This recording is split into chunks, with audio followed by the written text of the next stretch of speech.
NBA Tuesday. So we know who's going to be in the finals from the Western Conference.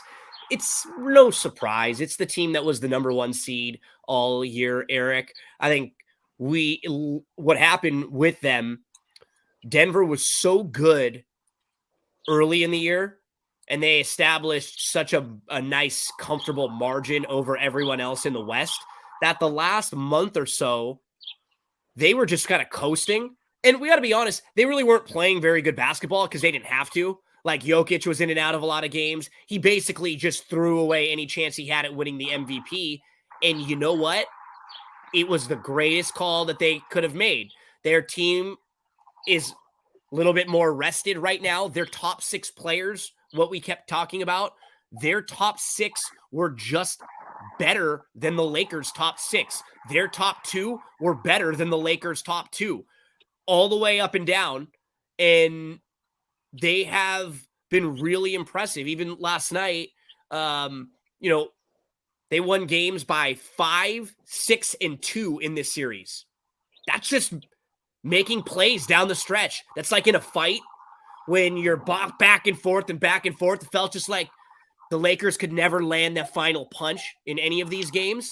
And I was really impressed overall with their team because, like last night, it was Gordon who was incredible for them and gave him 22 points on top of very good defense. And then you get KCP hitting 3 or 4 threes early in the game. Murray was consistent again. Jokic with some incredible shots. Bruce Brown didn't have as great of a game last night, but overall in this series, he's been really, really good.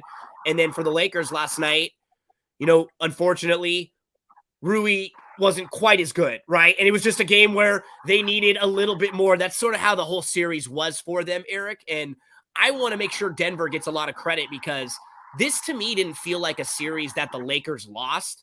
I felt like Denver won this series because they made more plays every time they had to. Yeah. And also not to be lost in the mix. Is Michael Malone like one of the most underrated coaches going on right now? He did a really good job. Look at it. He's 2 conference finals now at Denver. With the Nuggets, he's gone over his win total every single year. His only time he exited the first round is that he lost. They didn't have Jamal Murray, and 4 playoff wins in the last 5 seasons. I think he's kind of quietly creeping into that upper tier realm of coaches that no one's kind of talking about. Now, granted, I know it helps when you have 2 good players, but you got to get those players to buy in. You have to manage the locker room. We kind of see that with Boston. Everybody can't manage the locker room.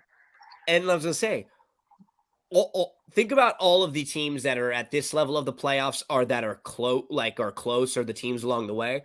Most of them have 2 really good players, or 2 players that you would put in the ballpark of the combination of Jokic and Murray, right? Jokic, best player in the league right now, multiple-time MVP. I still don't think people realize how good he is. Like right now, the conversation today about a lot of people that like our Laker fans are like, man, AD was disappointing. It's like, this was Anthony Davis's numbers in the playoff in these 4 games: 26.8 points per game, 14 rebounds, 2.3 assists, 2.8 blocks, 1.3 steals. Like, Jokic is just a fantastic player. Like, it's not anything. I think we can't downgrade. We don't have to always downgrade others to lift up someone like a Jokic, because we look around the league this year. I think Zach Lowe was like one of the only guys really defending Anthony Davis, and defensively, there are 3 centers that are in the top 25 in scoring: Jokic, Embiid, and AD. That's it. Those are the only 3 big men that are in the top 25 in the league in scoring. And Anthony Davis is by far the best defensively of those guys. And like, who other than Jokic puts him in that spot? Not very many guys. Like, there's not very many guys that one-on-one, Anthony Davis would not be the better big man. This is a very limited sample size. And when this happens, you tip your cap, man. Like, this is what happens when you make it to the Western Conference Finals or the NBA Finals, this point of the playoffs. You've got good teams and good players both going at it. And some of those really good players are going to lose, Erik. You know? Like, yeah. You know, AD, you know, he had a great playoff. You can argue, I mean, second, third, fourth, you know, just kind of who we were talking to. He's definitely in the top three in my eyes in terms of and the best defensive player. Yeah, good defensive player. You just gotta, you know, when you look at the Lakers roster, it's, you know, gonna kind of be interesting to see like what happens next year, where are they gonna be next year, who's gonna be there. You know, I think a lot of stuff is up in the air. I think I was listening to some of the exit interview stuff today, hearing kind of Pelinka and Ham talk. I want to give Ham a little bit of credit too, because in this series, Malone was better. We got to remember, this was Darvin Ham's first year as a head coach. Like his first year, his first run. And from what happened at the very beginning, like somebody was saying, think about the questions that Darvin Ham was answering at the first press conference when he got hired as a Lakers coach. They were like all about Russell Westbrook. And that feels like it was 5 years ago to where they are right now. Yeah. Like stuff how awesome of him to navigate through. He got a lot of these guys to buy in. We talked about things like Lonnie Walker. You know, he had a guy like Lonnie Walker ready to come off and still give it 100% effort. Guys like that sulk sometimes, right? They get out of the rotation. They don't come out and give that 100% effort. He made really nice adjustments in the first series against Memphis. He did it against Golden State. In this series, I think he was a little late to some of the adjustments, but honestly, Erik, I don't know how much any of them would have mattered. I think this was a little bit more of a personnel series for the Lakers. I think in this matchup, the guys they needed with this particular lineup, the Lakers didn't need D'Lo to get benched. That was what ended up happening because he wasn't playing well. If they were going to win the series, they needed D'Lo to have 2 out of 6 games where he scored 20. Right? Mm-hmm. Because that was what got them here. They didn't really have a lot of other options after that. They tried. Schroeder made 3 threes yesterday. He actually offensively was the best, and it still wasn't quite enough, you know, in that sense. So bummer, bad taste in the mouth as a fan when you get swept like that. But when you lose by a bucket in your elimination game and you truly do fight to the end, I felt like the Lakers never gave up. They were times where they couldn't make shots. I think I was looking at it, Erik. I think they got outscored by 65 from 3. And again, that's like another instance where the Lakers didn't have a game where they made more than 10 threes and Denver made like 12, 14, 16, 14. Right off the bat, you're starting from behind, you know? Someone else is hitting all the threes, you're hitting all the twos, you're starting from behind. Very, very mixed feelings, but I woke up this morning a lot less frustrated because we got to see Anthony Davis stay healthy for another long period of time in really important games that mattered. 16 games in a row in the playoffs, most intensity possible, and show back up and look like he is a top 10 player in the world and one of the best two-way players in the world. And I think the Lakers did find a couple guys that I really hope they make part of their future in Austin Reeves and Rui Hachimura. I think those guys really proved themselves, Erik, throughout this series that they can be playoff rotation players. They give great effort on both sides. I think Rui, in the last couple of months for the Lakers, it seems like he's starting to just figure out where he can be on the court and all the advantages that he has as a bigger guy. Like, he's using his size way more than he used to in Washington. And I'd love to see that continue. So, man, cool run for the Lakers. This was a pretty cool year for them. Like, they're from down to up to down to now. I just say, great job, Denver. Like, you beat the Lakers. You were better. And I was mad and frustrated during the games I'd watch, but then after you look at the box score, you look back and you're like, damn, all of Denver's players just played really, really well. Like when that happens, they deserve to win. Yep. Can't. I mean, they're knocking on shots. They just have more. What's the word I'm looking for? They just have more ways of beating you offensively than the Lakers do right now. And to give Malone some more credit, like you were doing, everybody felt like so often they were put in the right spot, right? Everybody was in a position to succeed. They were in the corner and the pass was perfect right to them. And like you said, it helps when you've got a guy like Jokic who can dot passes from cross court and he's just unbelievable. But KCP had to be in the right spot and hit those shots. Bruce Brown had to make the right read, make the right play. Gordon had to help play defense on LeBron, on Anthony Davis. And he has to sort of be like the guy defending the paint some of the time. Credit to Gordon for that. Jamal Murray made some of the tougher shots that you're going to see a player make, and he's always been a player that's raised his game in the playoffs. And now it looks like he's going to have a big opportunity to put that ring on his finger and show that I can step up and be a really big playoff performer. So congratulations to Denver. Very good, very, very good performance from them. They were awesome. And we'll see who they will be facing in the finals, Erik, as we move on to our game today. We're going to take a look at the lines with our friends over at DRF Sportsbook. I'm going to pull up DRF Sportsbook right now, and we can take a look at this game. Miami finally favored at home in game 4, trying to go for the sweep. So they're finally getting a little bit of respect now. And I got to say, Erik, I have no idea what to do in this game from a side standpoint. I thought we were going to get so much better of an effort from Boston in game 3 with basically your season on the line, and to watch the way they laid down multiple times. I don't know if I could back Boston, and maybe they don't like Missoula. Maybe maybe Tatum and Brown aren't happy. Maybe there's something more going on in the locker room. Maybe Jaylen Brown is a little banged up with the wrist.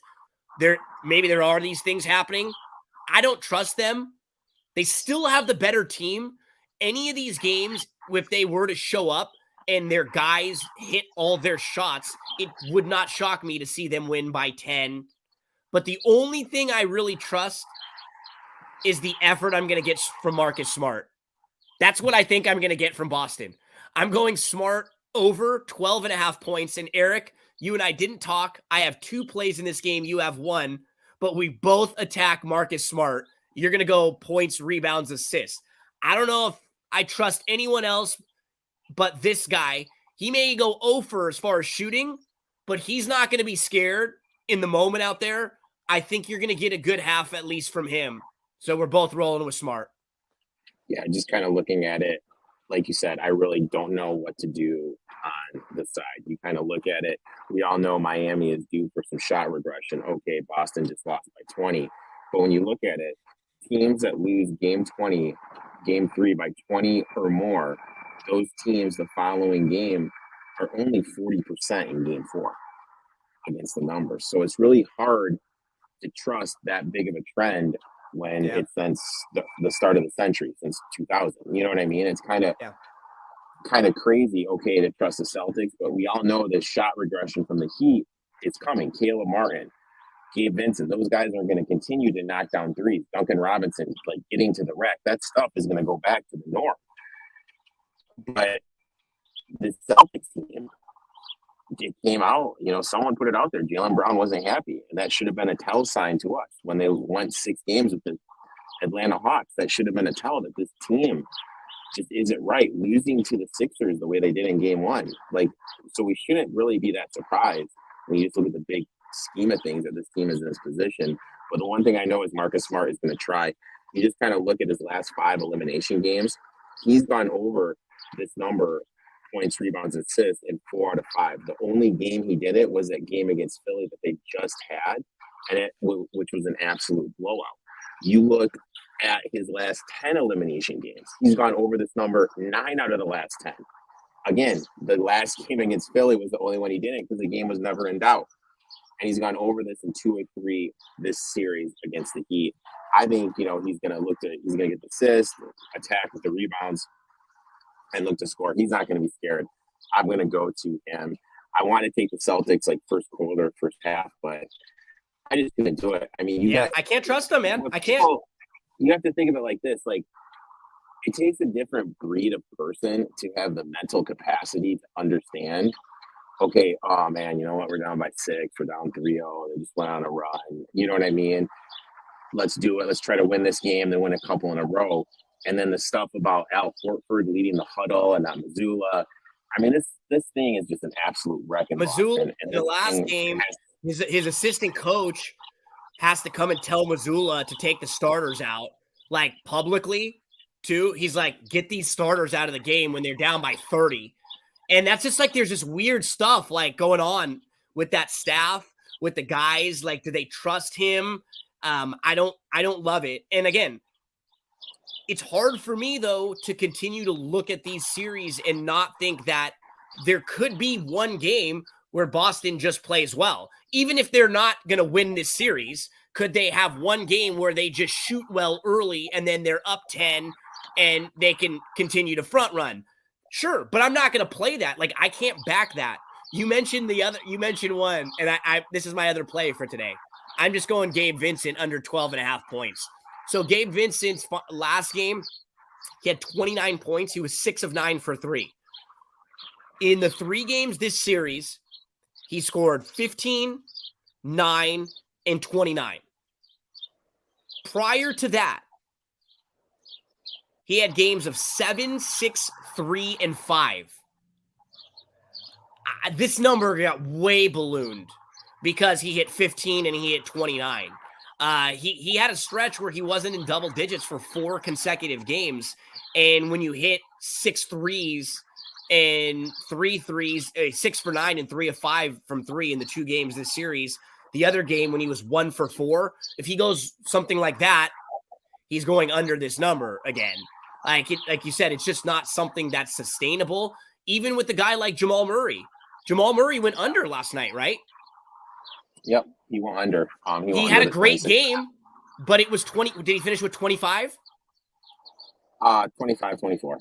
Yeah, so like really good game, but because of his prior good games, that number ballooned up, Erik, at the beginning of the series and before that number probably gets over what Murray had. But this is what ends up happening after a couple of good games. You just have to play it this way. I'm going Vincent under the 12.5 points. Okay, Erik, let's talk a little bit about Thrive Fantasy. Before we do, I want to flash the banner for everyone that wants to get involved with DRF Sportsbook. Erik and I are actually going to be doing a new show starting in the next couple of weeks with DRF Sportsbook. We'll talk some baseball. You know what I was thinking about it too. We could use those shows to do NFL like divisional previews and futures and stuff like that too, right? Like if there are weekends or like if there are days where it's just a lot of baseball and maybe not a whole lot of stuff going on right then, we can actually talk about good football wagers to play, maybe to get ahead for college or for NFL. I was just thinking about that. That might be a good way to use that time. And like every week we could pick another division, hit that, preview a couple of the teams, give out some best bets. I don't know, something like that. We can spitball it a little bit. I know we did that last year sort of differently, but something we can look at.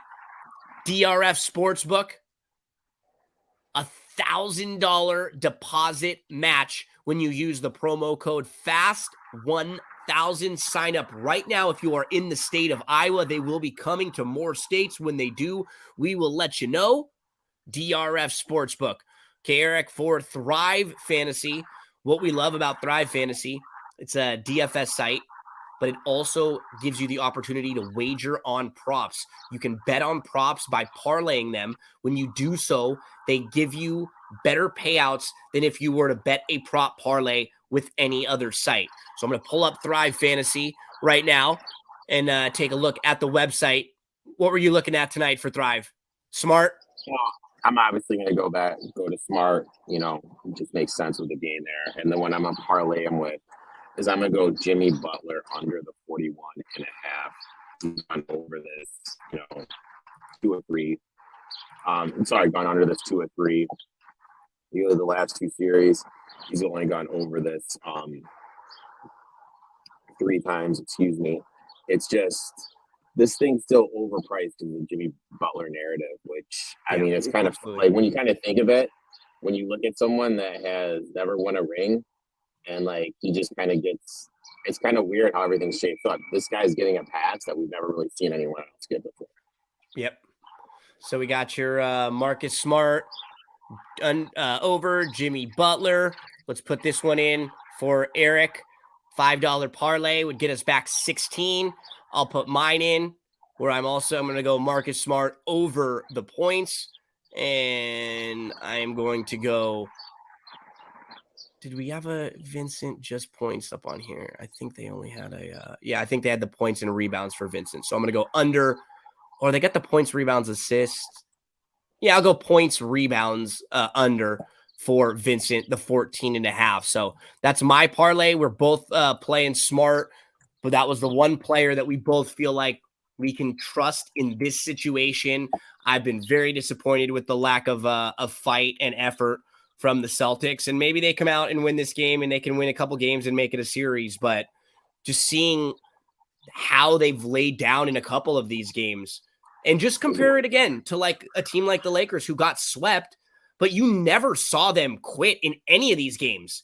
They just got outplayed down the stretch by Denver making shots. The Lakers didn't start turning the ball over and not getting back on defense. They just had Jokic make a great shot when they were defending him. They had Murray make a great shot. That was, good offense beats good defense sometimes. Can Boston do it, Erik? We will find out tonight. But Erik, we won't have anything tomorrow, and who knows? If we may be on a long sabbatical if the Heat win. So we will do is we will make sure on social media to remind all of you about Thrive Fantasy at least every couple days. If we're looking at any other baseball props or any types of parlays, I'll make sure to post a video or 2 out there. Erik will do the same. And then when the NBA finals start, if this series has another game, we'll be back in 2 days to talk about, when they head back to Boston for Boston, Miami. If not, and they move on to the NBA finals, Erik and I will preview the NBA finals, and then you'll see more of us as it transitions out of basketball season. We'll be doing a weekly show, and then maybe even a couple times a week when football starts. So that way we can talk some college, some NFL, some early week games from Thursday and Monday, and then we'll always have that show.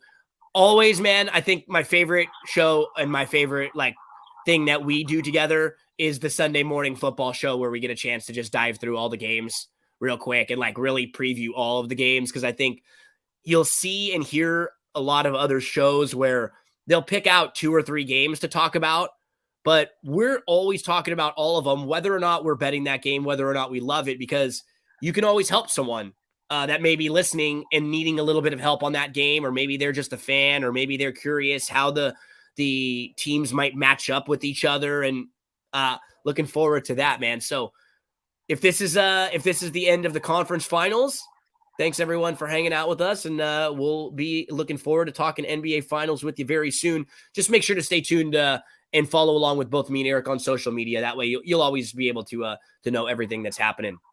Anything else to say, my man? No, hopefully we get a game today, and we have another game. We don't have a 9-day break. Thanks so much for hanging out with us on Fast